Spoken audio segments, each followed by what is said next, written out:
Movie में कहा गया है कि अब तक 32,000 फीमेल्स को मुसलमान बनाया जा चुका है। अगर ये मूवी या इसका ट्रेलर आप देखें तो इसमें फातिमा नामी एक लड़की जो अभी भी कन्वर्ट हुई है, वो कहती है कि हमें कन्वर्जन के बाद सीरिया और इस जैसे बाकी मुल्कों में भेजा जाता है। मगर ये तो अभी झूठ की शुरुआत है, आगे जाकर आप पर सारी कहानी खुल जाएगी कि कैसे इस मूवी को इस्लामोफोबिया के लिए इस्तेमाल किया गया और नरेंद्र मोदी क्यों अपनी हर इलेक्शन रैली में इसका प्रचार करते नजर आ रहे हैं। एक कॉलेज में हिंदू गर्ल MBA कर रही होती है। कोर्ट ने उस गर्ल का नाम तो नहीं बताया। इस कॉलेज में उसका सीनियर शहनशाह भी होता है। 23 साल शहनशाह मुसलमान था। ये हिंदू गर्ल और शहनशाह मोहब्बत में पड़ जाते हैं। इसी चीज को लेकर 5 मई को the Kerala story movie release हुई, जिसकी प्रमोशन न सिर्फ नरेंद्र मोदी खुद कर रहे हैं बल्कि बीजेपी के बहुत से पार्टी मेंबरान इसकी फ्री टिकटें भी बांट रहे हैं। दोस्तों 5 मई 2023 को इंडिया में द केरला स्टोरी के नाम से एक मूवी रिलीज होती है, जिसमें दिखाया जाता है कि कैसे बड़े प्लान तरीके से हिंदू लड़कियों को मुस्लिम में कन्वर्ट किया जा रहा है। इस मूवी में कहा गया है कि अब तक 32,000 फीमेल्स को मुसलमान बनाया जा चुका है। मगर ये झूठ था। जब डायरेक्टर से पूछा गया कि आपने किस बेस पर 32,000 का नंबर बोला, तो वो कहने लगा कि केरला असेंबली में एक रिपोर्ट पेश की गई थी जिसमें 3200 का डिजिट बोला गया था। अब ये 3200 का डिजिट चूंकि 10 साल पहले का था, तो मैंने खुद से ही इसे 10 से मल्टीप्लाई करके 32,000 कर दिया। हालांकि केरला असेंबली में जो 3200 वाला नंबर पेश किया गया था वो 2006 से 2011 तक का था। इस हिसाब से तो किसी सूरत भी 32,000 नहीं बनते। खैर, बाद में 32,000 के नंबर को वीडियो के टाइटल और डिस्क्रिप्शन से तो रिमूव कर दिया गया, मगर वीडियो में ये अभी भी मौजूद है। अगर ये मूवी या इसका ट्रेलर आप देखें तो इसमें फातिमा नामी एक लड़की जो अभी भी कन्वर्ट हुई है, वो कहती है कि हमें कन्वर्जन के बाद सीरिया और इस जैसे बाकी मुल्कों में भेजा जाता है जंग वगैरह में इस्तेमाल करने के लिए, और मेरे जैसी लड़कियां सीरिया के रेगिस्तानों में दफन पड़ी हैं। मगर जब हमने इस पर रिसर्च की तो हमें केरला के हवाले से कोई एक पॉइंट भी ऐसा नहीं मिला जिसमें पता चलता हो कि कन्वर्जन के बाद लड़कियों को सीरिया या कहीं और स्मगल किया जाता था। मगर ये तो अभी झूठ की शुरुआत है, आगे जाकर आप पर सारी कहानी खुल जाएगी कि कैसे इस मूवी को इस्लामोफोबिया के लिए इस्तेमाल किया गया और नरेंद्र मोदी क्यों अपनी हर इलेक्शन रैली में इसका प्रचार करते नजर आ रहे हैं। आइए ये सारी बातें तफसील से जानते हैं। केरला साउथ इंडिया की एक ऐसी स्टेट है जहां 2023 के हिसाब से तकरीबन 1.9 करोड़ हिंदू, 92 लाख मुसलमान और 63 लाख ईसाई रहते हैं। ये सुनकर शायद आपको हैरत का झटका लगे कि केरला इंडिया की सबसे पढ़ी लिखी स्टेट है। यहाँ का लिटरेसी रेट तकरीबन 94% है। इंडियन गवर्नमेंट का मानना है कि स्टेट के अंदर पिछले कुछ सालों से कन्वर्जन का एक भयानक खेल खेला जा रहा है। हिंदू और ईसाई लड़कियों को एक खास तरीके से ट्रैप किया जाता है और फिर उन्हें इस्लाम कबूल करवाया जाता है।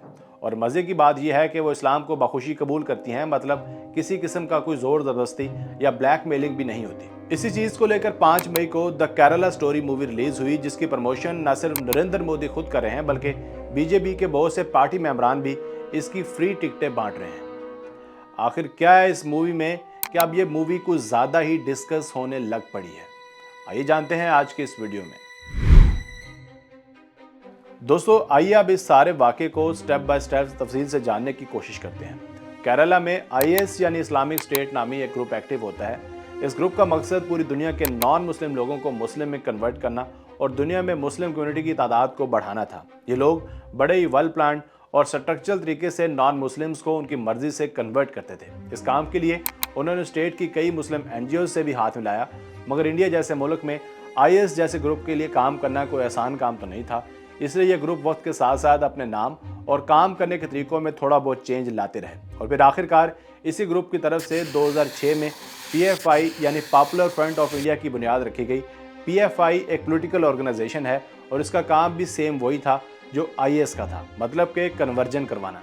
दोस्तों अभी कन्वर्जन की जो हम रियल स्टोरी आपको सुनाने जा रहे हैं, ये इंडियन कोर्ट ने मार्क की हुई है। उनके मुताबिक 2009 में यानी PFI बनने के 3 साल बाद एक कॉलेज में हिंदू गर्ल MBA कर रही होती है।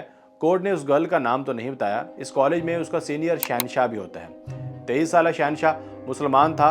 ये हिंदू गर्ल और शहनशाह मोहब्बत में पड़ जाते हैं। शहनशाह असल में PFI का मेंबर था। वो time to time Hindu girl को कन्विंस करता है कि वो इस्लाम कबूल कर ले। इन दोनों के फिजिकल रिलेशंस भी होते हैं।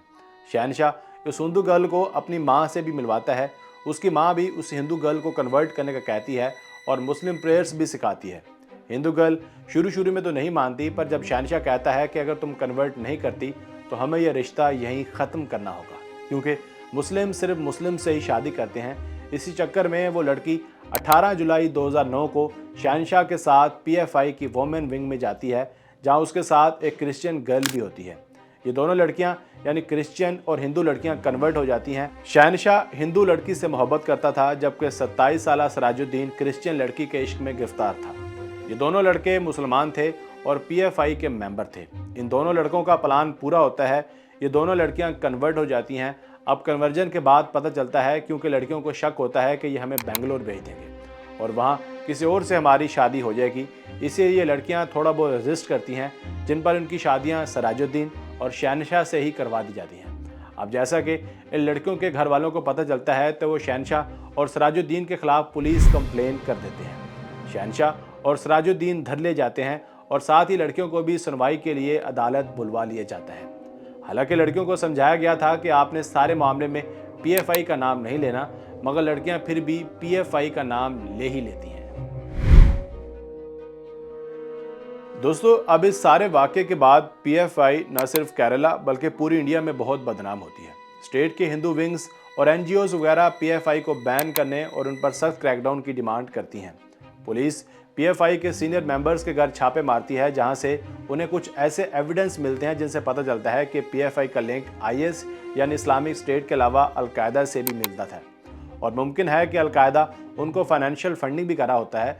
छापे के दौरान पुलिस के हाथ एक और डॉक्यूमेंट लगता है, जिसमें पीएफआई ने लिखा होता है कि हम 2047 तक इंडिया को एक इस्लामी रियासत बनाएंगे, यानी यहाँ रहने वाले मेजॉरिटी हिंदू और बाकी नॉन मुस्लिम्स को मुस्लिम कन्वर्ट करवाएंगे। इस हवाले से जो पीएफआई की वोमेन विंग की हेड थी, उसने भी यही कहा कि हम बहुत सारी लड़कियों को कन्वर्ट करवा चुकी हैं और अभी मजीद को करवाएंगे भी। जब पीएफआई पर क्रैकडाउन हुए तो आईएस ने उनके लिए मुकदमे लड़े और उनके हक में अपनी वेबसाइट पर काफ़ी आर्टिकल्स भी पब्लिश किए। दोस्तों, इंडिया का लॉ ऑफ कन्वर्जन कहता है कि कोई भी इंसान अपनी पसंद के मुताबिक अपना मजहब तब्दील कर सकता है। इसे इस बात की मुकम्मल आज़ादी है, पर इसके लिए उसे डिस्ट्रिक्ट मजिस्ट्रेट को इस बात का सबूत देना पड़ेगा कि वो किसी के प्रेशर में मजहब तब्दील नहीं कर रहा और बदले में डिस्ट्रिक्ट मजिस्ट्रेट उसे इस बात की सनद दे देगा कि वो अब अपना मजहब तब्दील कर सकता है। अब इस केस में तो किसी किस्म की कोई ज़ोर ज़बरदस्ती नहीं की गई, ना ही शहनशाह और सराजुद्दीन ने इन दोनों हिंदू और क्रिश्चियन लड़कियों को ब्लैकमेल किया और ना ही उनकी कोई वीडियोस लीक करने की धमकी दी, बल्कि उन्हें अपने घर ले गए और अपने मजहब यानी इस्लाम की प्रेयर्स भी सिखाई और कन्वर्जन के बाद वादे के मुताबिक उनसे शादी भी की। इंडियन गवर्नमेंट ने भला इन सारी चीज़ों को क्यों पॉइंट आउट किया? जी न्यूज़ की रिपोर्ट के मुताबिक पिछले 10 सालों में तकरीबन 7.5 लाख से ज़्यादा क्रिश्चियन और मुसलमान हिंदुज़म में कन्वर्ट हुए, तो इस चीज़ पर कभी कोई बहस नहीं हुई। वो इसलिए क्योंकि यहाँ असल मसला कन्वर्जन का नहीं, असल मसला ये पीएफआई ऑर्गेनाइजेशन का है, जो इन फ्यूचर इंडिया के लिए एक धीमक की तरह काम कर सकती है। क्योंकि इंडिविजुअल तौर पर लोगों का एक मज़हब से दूसरे में कन्वर्ट होना तो समझ में आता है, पर इस काम के लिए बाकायदा एक ऑर्गेनाइजेशन का काम करना थोड़ा सा चीज़ों को उस पर ले जाता है। इसलिए इस ऑर्गेनाइजेशन को पर फैलाने से पहले ही सितंबर 2022 को 5 साल के लिए बैन कर दिया जाता है। इंडिया में एक आर्मी ऑफिसर की बेटी हिंदू से मुस्लिम कन्वर्ट होती है। कन्वर्जन के बाद वो अपना नाम हादिया रख लेती है। जब उसकी फैमिली को ये बात पता चलती है तो वो कोर्ट में पीएफआई के खिलाफ केस कर देते हैं। पीएफआई भी अपनी पूरी ताकत से इस केस को लड़ता है और आखिर में नतीजा पीएफआई के हक में ही जाता है। वो भला क्यों? वो इसलिए क्योंकि हम पहले ही बता चुके हैं कि कोई भी अडल्ट अपनी मर्जी से अपना मजहब चेंज कर सकता है। जैसा आप कहते हैं कि लड़की ने अपनी मर्जी से अपना मजहब चेंज किया है, वो भी बिना किसी ब्लैकमेलिंग और प्रेशर के, इसलिए ये फैसला पीएफआई के हक में ही जाता है। जब से इस मसले ने इंडिया में सर उठाया है, तब से बहुत से लोग इसको सही या गलत के तराजू में तोड़े हैं। इंडियन कोर्ट्स ने भी इसको लेकर अपना हातमी फैसला सुनाया है।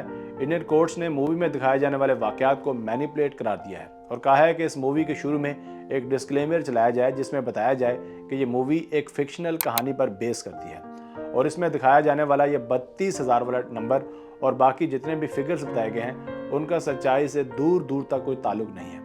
वैसे मूवी अच्छी खासी चल चुकी है और अब तक इसने बॉक्स ऑफिस पर 230 करोड़ से भी ज़्यादा रुपए कमा लिए हैं। इस मूवी को अगर एक एंटरटेनमेंट समझकर देखा जाए तो शायद ज़्यादा बेहतर होगा, क्योंकि कहानी का सच्चाई के साथ तो ताल्लुक है नहीं। इसलिए मूवी को ये सोचकर देखना कि केरला स्टेट में असल में हुआ क्या था, ये शायद टाइम वेस्ट करने वाली बात होगी।